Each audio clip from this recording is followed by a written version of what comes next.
You might see one of these rusty tools in a bucket at a garage sale and think, well, that just looks like an overcomplicated version of my grandpa's old paint scraper. But once you actually get to know the nuances of these things, I find them to be actually pretty interesting and quite useful.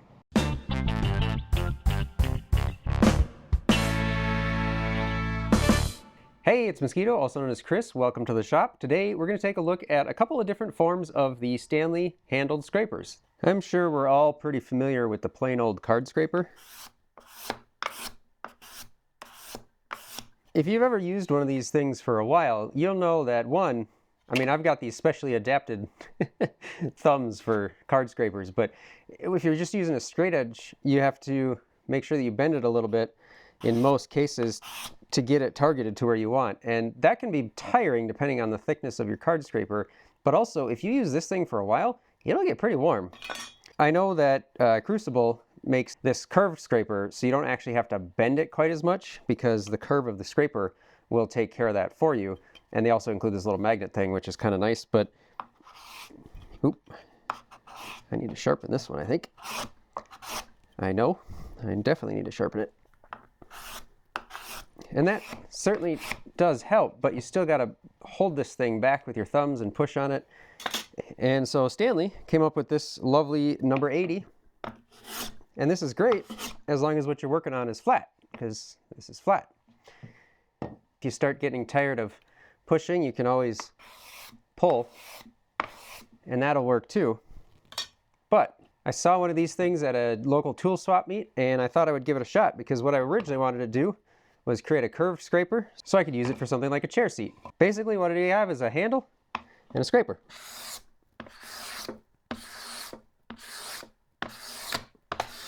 And I don't know about you, but this is a lot more comfortable than that. We're going to start our journey talking about the first version. So there might be more than one type, but I'm calling this one the first version because this is basically what's patented first, and then this is the second version because this is an improved patent later. So this patent was filed on March 8th in 1906 by one of Stanley's patenting workhorses, Justice A. Trout, and obviously assigned to Stanley. And it was finally granted on January 29th of 1907. So not quite a year later, but getting pretty close. There was a couple of main features of this thing. I mean, obviously it's got a handle and it's got the knob on the front, but I'd say of the features called out specifically in the patent, one of them was this curved arm. So there was a curved arm that had a slot in it to readily adjust the angle of the scraper depending on what you needed to do. And another feature was they had these 3 screws on it where you could basically use those as stops. They called them stop screws in the patent. And there's 3 different locations for both of these screws that you can use when you're setting your blade. It can just butt up against those and then you don't have to worry about it slipping, and then it'll always be even, I guess. It kind of depends on your sharpening and how that goes. And one of the things that was kind of touted in the patent was the rigidity of this. So that way once you get this screw tightened down and clamped in place, it was saying that it was going to be really rigid and get rid of chatter and all that kind of stuff. I think it kind of depends on the blade that you have in it. Right now this is a piece of saw blade that I have. It's 0.032 inches thick. I think you might be better served with something like 0.04 or 0.05 inches thick, and it probably do a little bit better. This, depending on how much you have it sticking out, which if I move these stop screws down, I'm going to be getting pretty close to these corners, and if I move them up, obviously that's not going to do me any favors, but you got to be a little bit careful because you can still get some chatter with it depending on the thickness of the blade, but I find it to be pretty useful. Taking a little bit deeper dive into this first type, so we've got a handful of blades that I have for it. This is the one that came with it, and this iron came with a Stanley V logo, so around the Type 11 bench plane era, and that is the one that came with it. So I'm inclined to believe that it is the correct one, and it is indeed 3 inches wide. So that would have gone in just like this, in between those two, and then you would tighten it down, and then now you've got your scraper. This is the one that I was showing earlier. So this is just a piece of saw plate that I had, and I've cut a pretty good radius on it. So there is that radius. The original one that came with it, I have sharpened it, but I didn't really change the radius at all. The corners on this one are knocked down a little bit. Otherwise, it's mostly flat. custom one that I made. So this one has the little notch cut in it. That is roughly a 1-inch diameter. I should probably note before I get too much further that you sharpen these just like you would a standard scraper, a single-sided scraper. So you file this at 45 degrees this way. And then once you've filed that to the 45 degrees, you flatten the back of it, and then you take some sort of a tool, whether it's a burnisher or just, I mean, you could use a screwdriver or something harder than spring steel. And then you just run it across the top to turn your burr on this edge. If you're going to look into one of these, you're going to want to figure that out. And it is, like I said, exactly the same as sharpening a single-sided card scraper. And this isn't going to be a very good example because this is a basically 3/4 scale stool seat. This is going to be my son. He and I have been working on this. But this is the reason that I got it, is because I wanted to cut a radius on it for when I'm making like a chair or my own shop stool, to be able to really get in there and use this to scrape a lot of this. So kind of after you do your initial shaping, being able to get in there with this just to kind of clean things up a little bit after you get it all rough shaped with rougher tools. So like I said, this isn't really the right size for this, but you can kind of see how that would work. Now we are set up with the reason why I made this. So I may end up making one that is 5/8 of an inch at some point, but this one is 1 inch, and I intended it for like when I'm making the legs for a chair or I'm making the legs for a stool, something like that. I put a 1-inch tenon on it. I like to cut it with my tenon cutter a little bit oversized, and then I kind of clean it up because I always seem to not get it perfect because I'm doing them by hand, and so there's some rough spots and whatever, and then usually I try to get it so that this is tighter than I want. And then I like to come in with something like this, and then I can scrape these to kind of clean up any of the spots that weren't so good and just smooth it out and effectively sneak up on a good fit.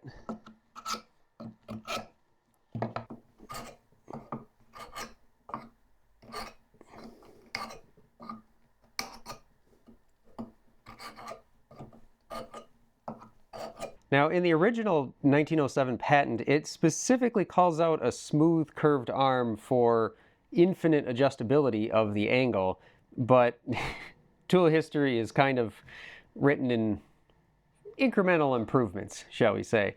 And I don't have a specific date as to when they would have transitioned this. I know in a lot of the like catalogs and stuff, as far as 1914, they were still making this style and they were advertising them as still being a smooth arm.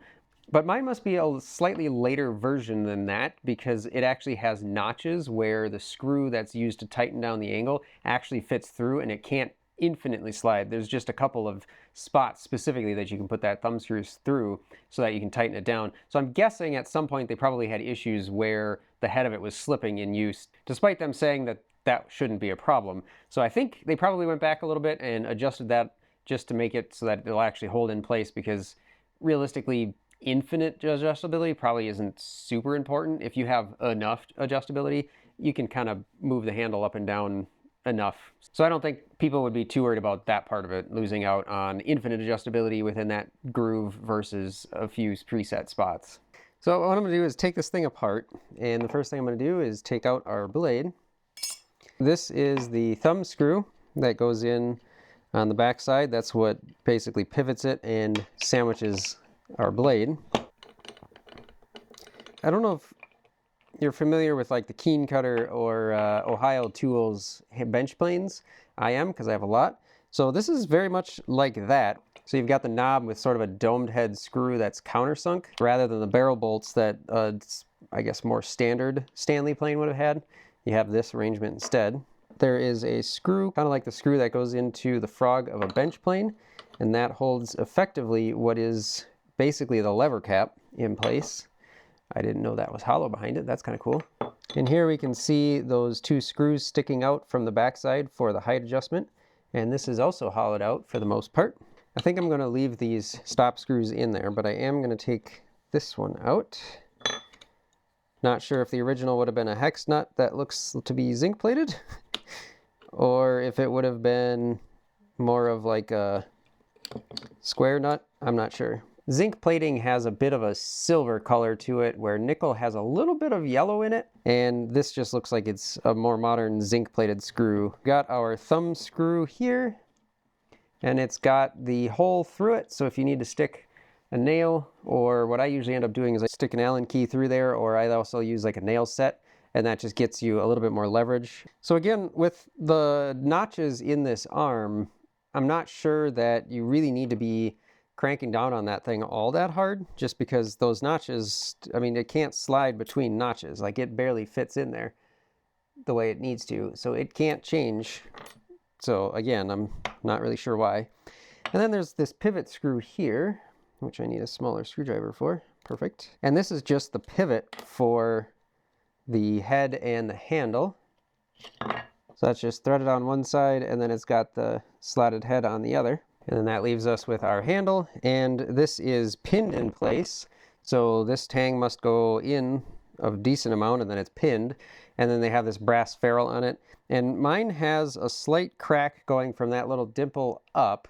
And I feel like that must have been somewhat common, because I've seen a decent number of these things without that brass ferrule. Apart from our two stop screws that I didn't take out, this is effectively what this thing looks like all disassembled. I actually quite like this design, but they did eventually decide to come up with a new version of it and improve upon it another time.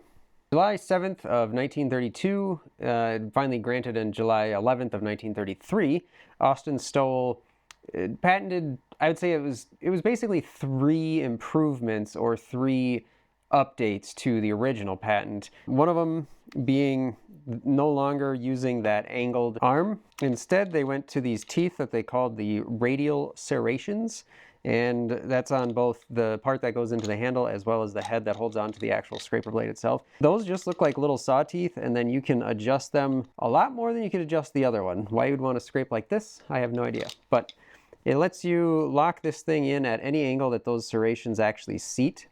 Another improvement that they added into it is there is a coil spring that sits underneath the back, and that allows it to flex a little bit. Now, that's supposed to keep the head from kind of like bouncing all over the place if you hit something uneven texture in the grain, knots, bumps, something like that. And the third improvement that he added in this patent was kind of a more robust set of plates for clamping the two things. So these two castings are a little bit heavier than they were on the original patent. And as you can see, there's a U shape in the bottom because it uses a different kind of scraper. So it has a rough and a fine finish edge. And those were starting to get common, and they were also used by a lot of other things in the 30s, 40s, 50s. And I mean, even still now, you can still find those kind of double-edged scrapers where they're that U shape, so they give you kind of a more rounded edge for the rough scraping, and then a smoother, flatter edge for the more fine scraping. So I don't know, it's almost like the Stowell patent was almost like an admission that the original patent had some issues with this thing slipping, but I'm not sure how with the notches in these later versions. So I don't know when those notches came around, so maybe it was right before they switched over to this. I think the spring and the ability to use these double-edged scraper blades, it was probably more of a significant update than the actual mechanism that locked things in place, because like I said, I don't see it being a problem as far as the adjustability goes with the notches holding their position. Just because it came with the double-sided scraper blades doesn't mean that you had to. So you could still put kind of a regular, for lack of a better term, scraper in it, and you can just use that. The only downside to doing that in this tool is that you do not get those stop screws that you do in the original version, so there's nothing to really stop it from sliding down in, so you might have to crank it down pretty hard with the thumb screw, which they did move from underneath to above. Let's take a look at the construction of the improved version so we can see all the parts that we had on this one that we talked about earlier, and it's not my favorite. I mean, It works fine. It gets the job done.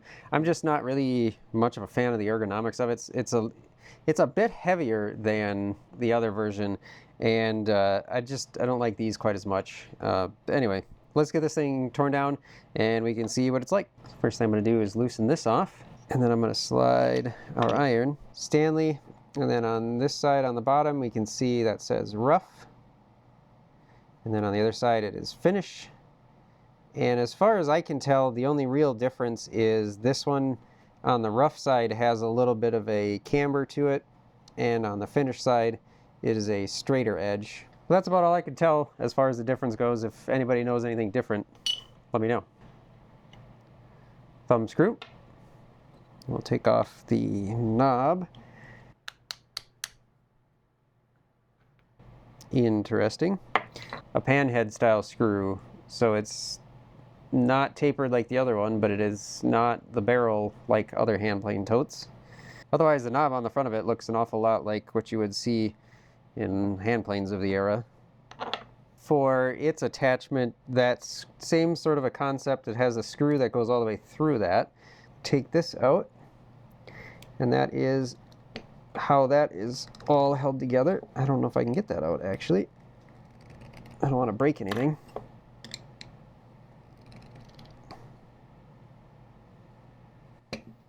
So this one I'm pretty sure was painted at some point, because you can see that there are areas on this thing that where the original Japanning would have been, and now is pretty much missing. So I'm going to hold on to this because I'm not exactly sure if that spring inside is going to cause this thing to go flying out when I take it out or not. Yep. So same idea, basically just a pin with threads on one side, and then our handle comes out, or our yoke comes out, I should say. And here's our spring. It's actually quite the beefy spring. It's got some strength to it. And then these are the two pieces. So we've got a top and a bottom and a spider nest. Nice. Obviously a much different casting arrangement here, but you can see that V-notch that goes all the way through where this can sit in like that. And then there's a little nub right here that the spring sits on, and then this yoke is held on with this wing nut. So we've got our wing nut, the yoke, and our handle. And I think this is pressed in. Yeah, because that didn't budge at all. And then the same arrangement, it's pinned here. There's a little pin in the handle, and then it's got, in this case, it looks like a steel ferrule instead of brass, but otherwise the handle is more or less the same.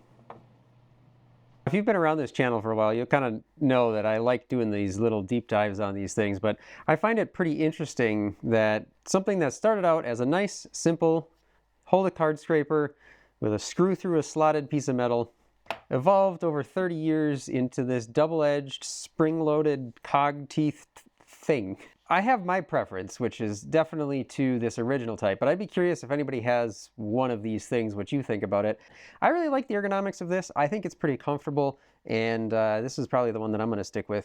But don't confuse it with the 282, which is basically an 82, but without all the complications. Definitely don't confuse it with the number 70, which is actually called a box scraper, even though it's got an iron. It cuts like a plane, not a scraper.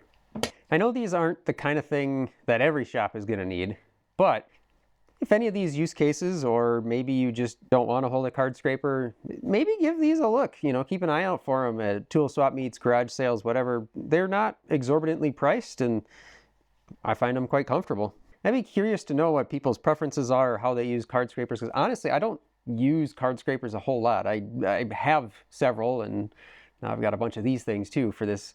Again, I've mostly purchased it specifically for chair and stool making, but I figure if anybody else has good uses for it around the shop, it'd be good to know about them too. As always, I appreciate those of you that stuck around this far, and I will catch you in the next one.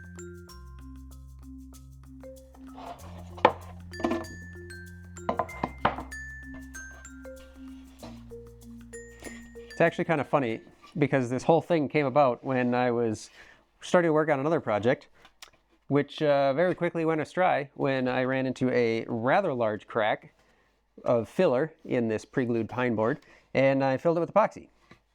And then I scraped it off to get it nice and smooth, and then we ended up here with a big deep dive into scrapers. Sometimes, rather than trying to sand things off like epoxy, the best approach is to just scrape it off. Scrape it off. I think there's a song there. Kind of sounds like one I know.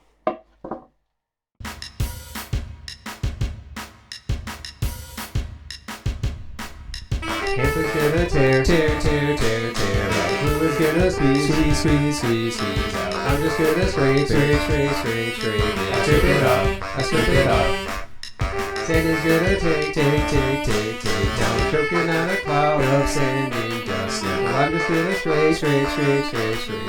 I scrape it off, I scrape it off. I never sand a thing. I'm scraping with great. That's what.